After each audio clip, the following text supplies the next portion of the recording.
Chapter 11. The Burning Issue Trap. The burning issue trap is the belief that there are compelling social issues that require your participation.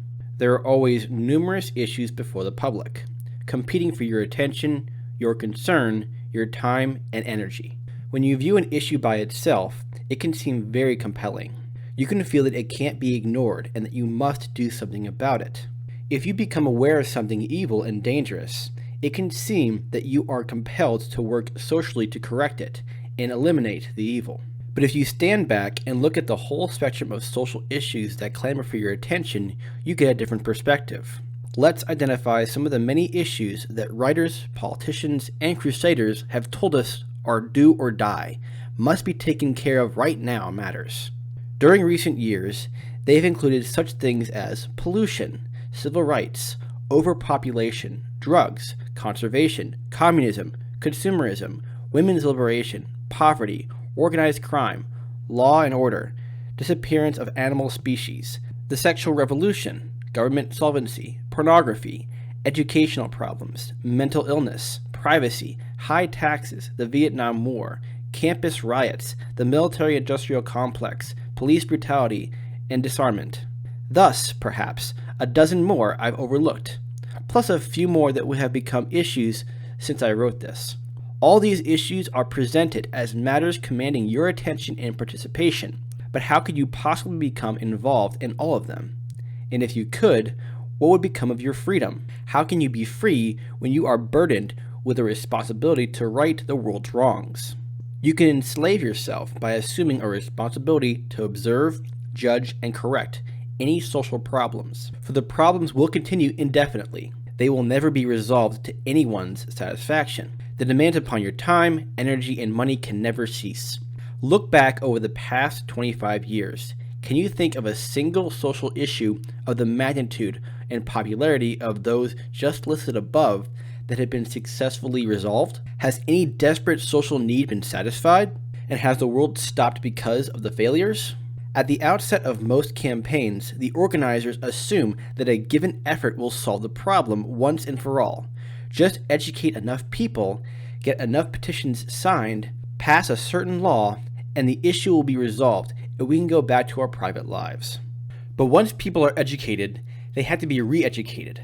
New ideas from other sources may turn those you've educated away from the direction in which you had thought you had steered them. And once laws are passed, they can be amended or repealed. So the passing of a law doesn't end anything. Campaigns for social change are excellent examples of the indirect alternative, working through others to get what you want. Your success depends on the responses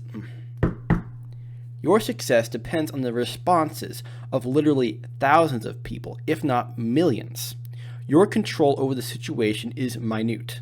And if the issue is important, you're enlisting for life. If you do achieve any short-term goal, you'll have to safeguard your victory for the rest of your life. The existence of evil isn't a claim upon you. Evil will always exist in the world. To accept as a principle that you must fight something because it's evil is to believe you must fight anything that's evil. There is no end to the number of evils that could command your attention. Is that all your life is for? To spend it fighting evil? Somehow the world goes on. Evils, issues, and all. During this century, people have coped with world wars, depressions, prejudice, organized crime, and most of the other issues mentioned earlier. None of them has been resolved. They occur and reoccur. But through them all, free people in every country have found ways of living their lives freely and happily, without feeling a responsibility to be involved. Their lack of participation hasn't changed the outcome of any social issue, but it has enabled them to be free. Questions. When you're asked to participate in a crusade to deal with any social issue, the matter can seem very compelling, but you can get a better perspective on the issue if you ask yourself a few questions. 1. How much do you really know about the issue in which you're about to get involved? Do you recognize that you're hearing only one side of the problem? Is the person providing the facts to you qualified to determine the extent of the problem? Once an issue gets started, a lot of people in the press, politics, and perhaps in your neighborhood will jump on the bandwagon. Most of them simply repeat what they've heard. The quantity of repetition can be pretty impressive, but that doesn't tell you how true or significant their statements are. I don't have unquestioning faith in scientists or specialists. I don't believe they necessarily have all the answers, even though they may spend many years in a particular field. But I have even less faith that the answers to social problems will be forthcoming from broadcasters, politicians, crusaders, picket lines, or TV personalities. Do their sound and fury constitute factual evidence upon which you should act? 2. How do you know the solutions sought will end the problem? They might even cause greater problems. For example, there's a great demand that the government outlaw pesticides that are supposedly hurting crops. The government is being asked to protect us, but it was the U.S. Department of Agriculture that pressured farmers into using the pesticides in the first place. The government's original solution to a problem has brought about a new problem. 3. Is the issue really of significance to you? If the standard to be applied is the existence of injustice, evil, or hardship, then there are millions of issues you must deal with, regardless of whether they affect your life. But there are also plenty of matters that apply directly to you. Isn't that where your time can be best spent? 4. Is it possible that you are responding to social pressure rather than genuine concern over the issue? Perhaps you are becoming involved in order not to appear unconcerned, selfish, or ignorant. If you get involved for those reasons, you're walking into the unselfishness trap or the morality trap. What others choose to do with their lives is up to them, but you have no obligation to cooperate. Solving problems. If an issue concerns you, there are both direct and indirect alternatives available to you. The indirect alternatives is to try to change the prevailing social trend, which involves changing others. The direct alternatives are the ways by which you can handle the problem so that it doesn't affect you personally. The second way is by far the easier. Let's look at some examples. Are you being discriminated against because you're a woman? How long would it take to reorient society so that most businesses would offer better job opportunities to women? Probably a very, very long time. On the other hand, what do you really need? You obviously don't need to have 50 million new jobs available for females. You couldn't fill them all. Perhaps you resent men treating women as sex objects. Does it really matter if millions of men continue to do so? What do you really need? Chances are you only need one job in one man, or maybe 2 or 3. Do you really need to overhaul all of society just to get one good job? Do you need to re-educate all men just to be able to enjoy one good one? Why not, instead, use some selectivity in trying to meet men who treat women the way you want to be treated? I'm sure such men exist, no matter what your tastes. And why not pass by the job where you know women will be treated as inferiors? Look for employers or customers who are concerned with value first and foremost. They are likely to be those who are the most intensely profit-seeking. Those people want quality for their money, not gender. You need only one man, one job, one place to live, one set of friends. To find them, is it really necessary to become involved in a social movement to change the thinking of millions of people? Other issues. Are you afraid that the drug culture will destroy society? Why? Alcohol hasn't. Even though it has created reckless drivers, alcoholics who steal to support their habits, and all the other problems attributed to drugs. If you think drugs are dangerous, don't use them. If you're afraid for your children, then concentrate your attention on them, not on a problem you'll never solve. I can't guarantee that you will insulate your children from drugs, but if you can't, how could you hope to insulate society at large from drugs? Are you appalled by protest and violence on college campuses? Then don't send your child to a college where such things happen. Don't expect to change the attitudes of students. Their motives are their own. Are you afraid that consumers are cheated by manufacturers? Then don't buy from sellers who can't prove the worth of their products. If goods are generally of low quality, it is because sellers have found that buyers prefer not to pay more for better goods. But that doesn't have to affect you. You can always find within the general market sellers who cater to your minority tastes. You could crusade for government-enforced quality standards, but history demonstrates that government interference produces worse products, not better. Government standards create red tape, contradictory laws, dictatorial agencies, payoffs, and the loss of your opportunity to buy the products you want, but that don't please bureaucrats. If you're afraid there won't be enough food to go around someday, stock up in advance. Wouldn't that be easier than trying to get the whole world to limit population? With the farmers paid not to grow crops, it isn't surprising that food output isn't increasing faster. The demands that you limit your family to one child are based upon an average of what some people think is the total amount of food and space available. But how is that relevant to you? Acting on such considerations is an example of the group trap, treating things collectively instead of individually. By the same reasoning, you shouldn't drive a car, eat steak, or have more than a one-room house for your family, based upon an average of how much is available for the whole world. The appropriate question is, how much food and space do you have? Do you have enough to support the family you want, taking into consideration possible changes of circumstances? What will be the consequence to you?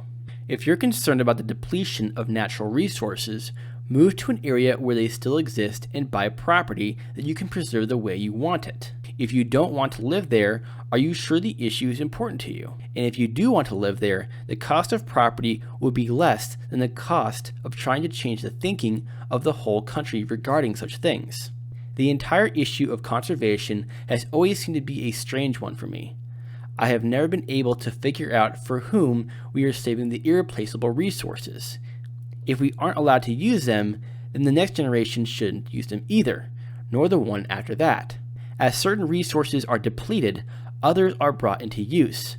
Profit-seeking innovators look for ways to solve such problems because the rewards they receive are worth it.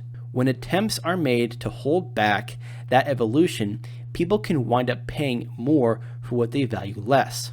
For example, conservationists say that trees should be saved by using recycled paper. A UPI news item reports that Bank of America, American Telephone, Coca-Cola, and McGraw-Hill are among the companies using recycled ecology bond paper. The cost at the mill is $20 to $40 more per ton than new paper of comparable grade. That higher cost is an indication that the resources required to recycle paper are more precious to the general market than the cost of new paper. If people truly valued timber in its uncut form, the cost of it would be higher than the cost of recycling paper. The price of anything is an indication of its attractiveness and scarcity compared to other things. When attempts are made to overrule the natural expressions of the general market, higher prices are inevitable. Slogans. My few brief remarks concerning these social issues are by no means final answers to any of the questions. But then, neither are the popular slogans uttered on behalf of ecology, liberation, consumerism, and conservation. There is always a great deal more involved than is popularly discussed. And there's always something you can do for yourself that doesn't require changing other people. Ask yourself what you would do if you were sure you couldn't change the attitudes of others. What then would you do by yourself to keep the problem from affecting you? If you approach it on that basis, you usually find that there are many more direct alternatives available than you'd noticed when you were busy trying to change others. Even if you could make big changes in the world, the cost would be gigantic. It's always simpler and less costly to look for direct alternatives, as opposed to those that depend upon getting other people to act as you want them to. That principle applies in any area of life. Change will take place as a result of broad changes of interest in the general market. Some changes you will like, some you won't. But those changes will occur whether or not you participate in these matters. So you have a choice. Should you involve yourself in efforts to advance or retard the change, where your efforts will make little difference, or should you simply make any personal adjustments necessary as the changes take place? Participation in burning issue movements might be a good way to meet like-minded people, or it might be that you enjoy the challenges involved. But if you jump into them because you think your participation will change the course of the world, you're probably making a grave mistake. My prejudices. These remarks weren't intended to sell my side of any of these social issues. As a matter of fact, I more often fit naturally on the same side as the Crusaders. I don't care for low-quality products that might hurt me. I don't use drugs. I don't believe I harbor any racial prejudices. I love women for their minds and their emotions, as well as their sexiness. And I don't intend to have children, but not because I think the earth is overpopulated. But these are matters I can handle on my own. I moved to Vancouver, Canada from Los Angeles because I was tired of all the smog, noise, and traffic. I enjoy seeing beautiful trees around my home. The owners of those trees won't cut them down because they prefer that beauty to the timber value. I would feel foolish, however, trying to tell other people that they should reorient their lives to eliminate smog, noise, and traffic. Many people do prefer to live in Los Angeles as it is. That's why they're there. I take the various demands that I join causes with a grain of salt. I realize that the people who lead these movements have their own personal objectives. Many of them would be lost without their causes. That's how they find their happiness. Where would the consumer advocates be without General Motors? Or the employees of the cancer organizations without smokers? Or the politicians without those pressing, critical, burning issues? All that is their business, but not necessarily yours or mine. Burning issues are always presented in terms that make it appear that your freedom is at stake. Well, it is. If you're lured into devoting your precious life to the resolution of social problems, that can end your freedom. You will carry the burden of responsibility for all the problems of the world. Is it possible that you're assuming that once the various social issues are resolved, you will be able to relax and enjoy your own life? If so, the lessons of history indicate that those issues will always be with us in one form or another. You're not going to live forever. With the years ahead of you, why not start now to concentrate on making your life as meaningful, free, exciting, and joyous as possible? You are the most important issue in the world. What happens in the social issues is only incidental. To concentrate on them is to approach the matter much too indirectly. What you do directly for yourself will have a far greater impact on your life than what you do in response to the burning issues of society. Make your life the burning issue.